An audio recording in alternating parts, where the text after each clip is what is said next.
Yan mga boss, dito po tayo sa may ground floor. Bali, nagkabit ako ng breaker.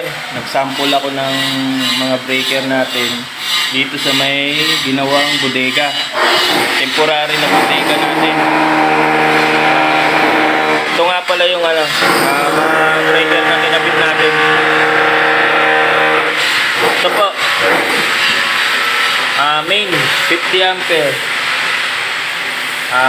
aircon 32 ampere, rep 32 ampere, heater 32 ampere, outlet 20 ampere.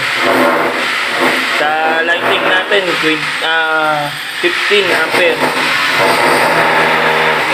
Pasensya na nga po pala kayo, maingay. Sabay-sabay yung trabaho natin dito. Dito na lang po muna. Update ko na lang po